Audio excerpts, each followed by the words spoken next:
Welcome back to Mayo Clinic Radio. I'm Dr. Tom Shives. And I'm Tracy McCray. We all can be irritable at one time or another, even you. And Keep my mouth shut. Yeah, and so can our bowel. And there is a medical condition called irritable bowel syndrome that affects the large intestine. It can cause abdominal cramping, bloating, and a change in bowel habits, either diarrhea or constipation. IBS is common. In fact, it's the most common intestinal problem that causes people to be referred to a bowel specialist, a gastroenterologist, like the one that's here with us today, Mayo Clinic gastroenterologist and irritable bowel expert, Dr. Robert Kraichely. Welcome to the program, Dr. Kraichely. It's nice to meet you. Thanks so much for having me. It's a pleasure. Hi, Dr. Kraichely. So irritable bowel syndrome is what keeps most gastroenterologists busy? Absolutely. I think in physicians in general, it's probably one of the top 10 diagnoses we see in U.S. clinics. So for sure, it keeps generalists busy. It keeps specialists busy as well. 10 to 15% of the population. Yeah, I think you probably can find a range of estimates, but I think some of the largest population-based studies come from right here in Olmsted County. And even our studies probably show a range that goes anywhere as low as 8% up to 20% at any given time. Both men and women affected equally? That's a trickier question because we are really basing this off what we see, who comes in for treatment. So it may reflect the healthcare seeking behaviors of patients afflicted with such complaints. But I think having said all that, we do think it's likely in the U.S. that there is a tendency towards a higher incidence in women, maybe 1.5 times higher, but that doesn't necessarily hold true globally. Is it true that men tend to have the diarrhea dominant type and women the more constipation type? Yeah, I think that there's truth in that, although we're talking about such large numbers that we certainly see a fair share of overlap. And I think that patients often fall in that mixed type category. So to necessarily make blanket statements is difficult with respect to those subtypes. And in fact, regarding subtypes, patients will tend to shift in those subtypes throughout a lifetime. So at any given time, a patient who is defined as a constipation predominant subtype will likely not carry on through their lives with that same symptom subtype. Is there a common age when folks are diagnosed? We tend to think of the diagnosis of the young, but that's really not accurate. In fact, although we certainly get more concerned when somebody presents at a later age with new onset IBS-like symptoms, it is more likely that you'll have IBS symptoms when you're older than when you're younger. But yeah, I would say in the clinic, we tend to see younger patients coming in with the symptoms. So tell us about the symptoms.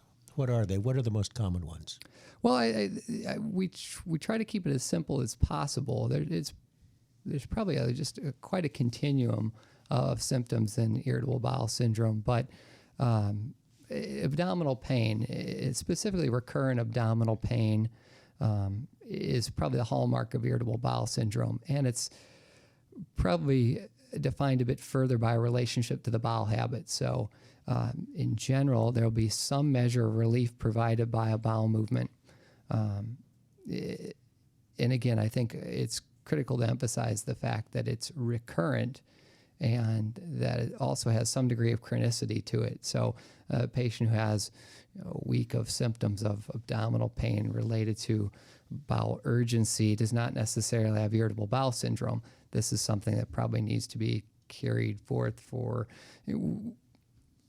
research criteria 3 months. Now, it's one of those things that we know when we see it, we know when we hear the story, but certainly you don't want to label somebody with irritable bowel syndrome who has acute abdominal symptoms, even if they may be functional in nature. They're not sufficient to diagnose IBS until there's some element of chronicity there. Other symptoms?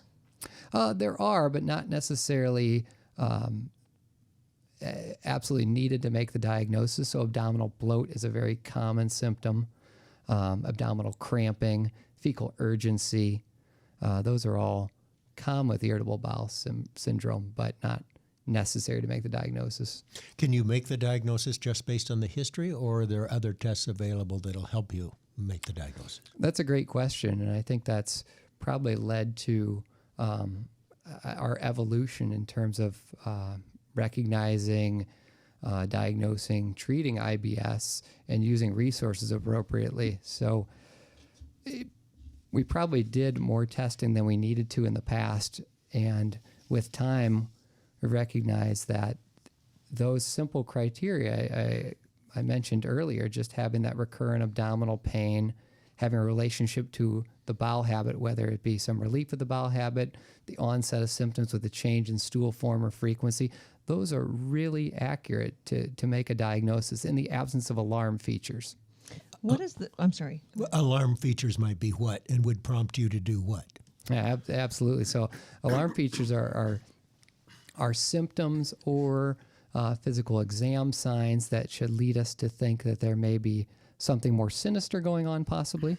And those may be something such as blood in the stool, patient with weight loss, fevers, continuous abdominal pain, any upper GI symptoms such as vomiting, dysphagia, or difficulty swallowing. On our exam, if we feel an abdominal mass, if the patient has exquisite abdominal pain, if we obviously do a rectal examination where we see frank blood, it doesn't necessarily need to be part of their history, but that becomes an alarm feature. Those are signs and symptoms that should really prompt another layer of investigation rather than saying we can move forward with treatment for IBS. What is the cause? Why do people get IBS? You're smiling. I bet your colleagues and you sit around, because it is so common, and say, what in the world is causing all these people to have irritable bowel?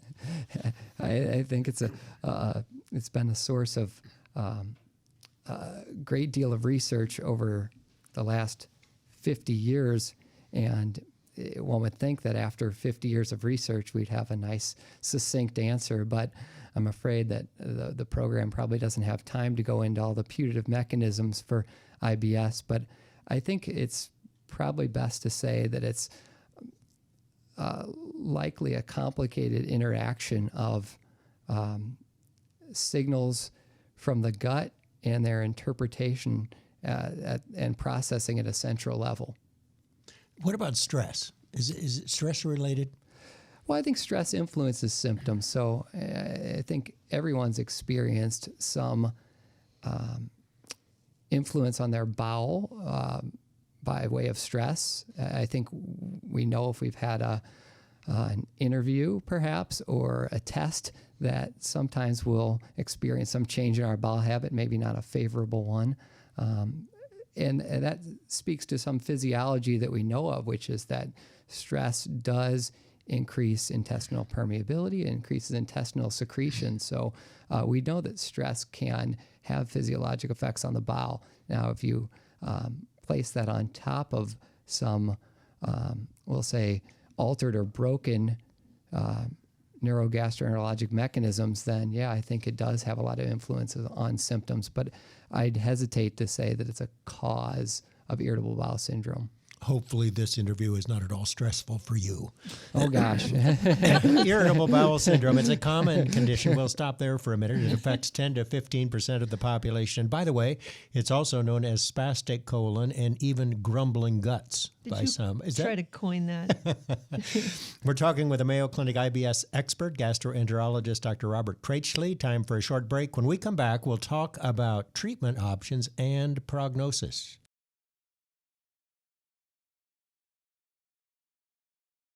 Welcome back to Mayo Clinic Radio. I'm Dr. Tom Shives. And I'm Tracy McRae. We're talking with an irritable bowel syndrome expert for the Mayo Clinic, Dr. Robert Kraichely. So, Dr. Kraichely, you've told us a lot about who gets irritable bowel syndrome, how common it is, the fact that it's probably a little more common in women than in men. Maybe. Maybe. The most common symptom is pain in the abdomen, also bloating.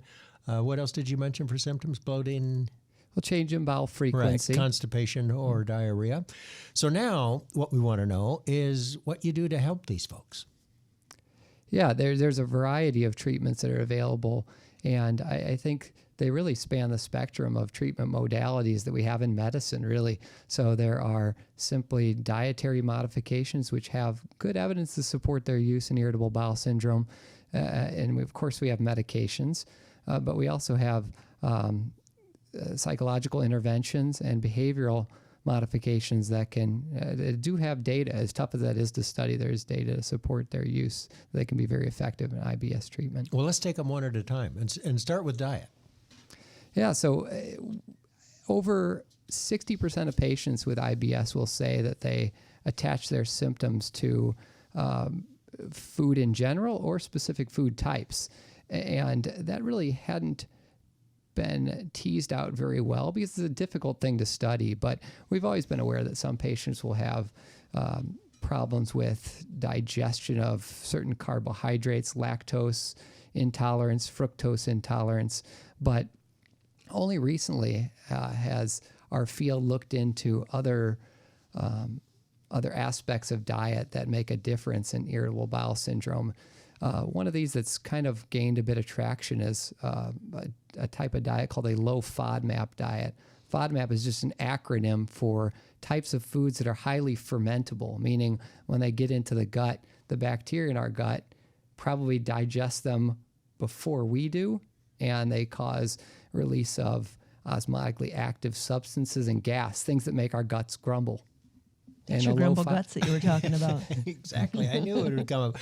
What about fiber, increasing fiber in your diet? Does that help some patients? It sure can. The data on fiber have always been weak, however.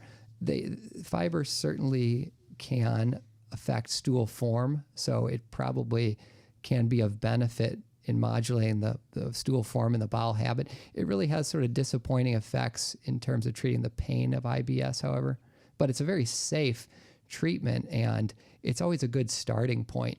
But it has to be cautioned to patients not to try to rush the dose of fiber too quickly, because the target dose, if taken from a point where a patient's never taken fiber supplements before, will tend to cause them bloat and abdominal discomfort. And what about lifestyle changes? Yeah, so we try to ensure that the patients have some level of physical activity, as that does have some influence on bowel habit. I think that depending on the patient's type of bowel habit, things like caffeine can have a poor effect on IBS symptoms. And the same holds true for things like non-sugar sweeteners. Those can have a laxative type effect, which would not be good for a patient with a diarrhea type irritable bowel syndrome. Gut health and probiotics are kind of one of the flashpoints, exciting You're smiling. things. So I have to ask about that. Are probiotics helpful for this? Probiotics are I think, not harmful. I think the data are really all over the place for probiotics, and at least the well-done studies suggest that they may have some modest benefit with bloat. I don't think there's really enough evidence out there to say they're really going to help the pain of IBS. It'd be something that people can try. If it works for them, great. If not, it's not harmful? Absolutely. There are very few circumstances where a probiotic would be considered potentially harmful. And those are usually patients who are immunocompromised or have some indwelling central line where we wouldn't want to introduce more bacteria into their system. All right, lifestyle changes, diet. What about medications? Anything over the counter that will help? And if not, what about prescription medications? Sure. Over-the-counter medications are really things that can modulate the stool form and the bowel and modify bowel frequency. So we're talking about antidiarrheals. things such as Imodium, potentially Pepto-Bismol. Fiber, again, is a supplement. It's not really a medication, but we could consider in that over-the-counter category. Laxatives would be the same for the patient who's tends to be constipated. So any over-the-counter laxative, such as Miralax, or the stimulant laxatives such as Senna or Dulcolax could be used for the patient who's constipated. But again, these are more getting at the bowel frequency, probably not going to have a profound effect on the pain. What's the difference between IBS and IBD? That's a great question, and often a question that comes up in the clinic. There's a pretty significant difference, although there is overlap. So IBD is inflammatory bowel disease, and it covers the two subtypes of ulcerative colitis and Crohn's disease. Okay. And these are chronic idiopathic inflammatory conditions that usually require medication to somehow reduce the inflammation that's taking place in the body, whereas irritable bowel syndrome, there maybe some evidence suggests there's a very low level of inflammation in a subset of patients, but our treatments are typically aimed at symptoms, as treatments for inflammation, IBS, have all had really disappointing results. Well, you mentioned earlier that maybe the difference between men and women having this, and that leads me to believe that maybe they're equal, but women, like you said, are more likely to come in and get help, which means people are suffering. Yes. And they don't need to, men and women. So what would you say to encourage people who think maybe I should go in and talk with my doctor about this? Yeah, I think many patients are worried about a couple of things. They're worried about the stigma of the diagnosis of irritable bowel syndrome. And second, they're worried about having to be placed on a medication that may have side effects. And I would try to encourage people to recognize that there are levels of treatment, some of which have much fewer side effects. And I think that some of which may have no side effects at all when we're talking about lifestyle modifications and some of the psychosocial therapies.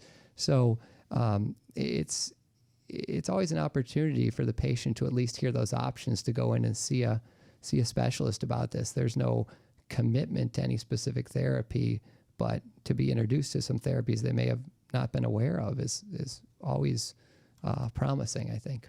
So let's talk about prognosis. First of all, is it a lifelong disease? I mean, if you've got it when you're 20 or 30 or 40, are you going to have it for life? And second of all, does it do any damage to the intestines? And are you more likely to get cancer? Yeah, so although it may wax and wane throughout a lifetime, it probably is a chronic illness. So there may be periods of quiescence where patients don't really complain of any symptoms whatsoever, but over the course of a lifetime, it's likely to recur.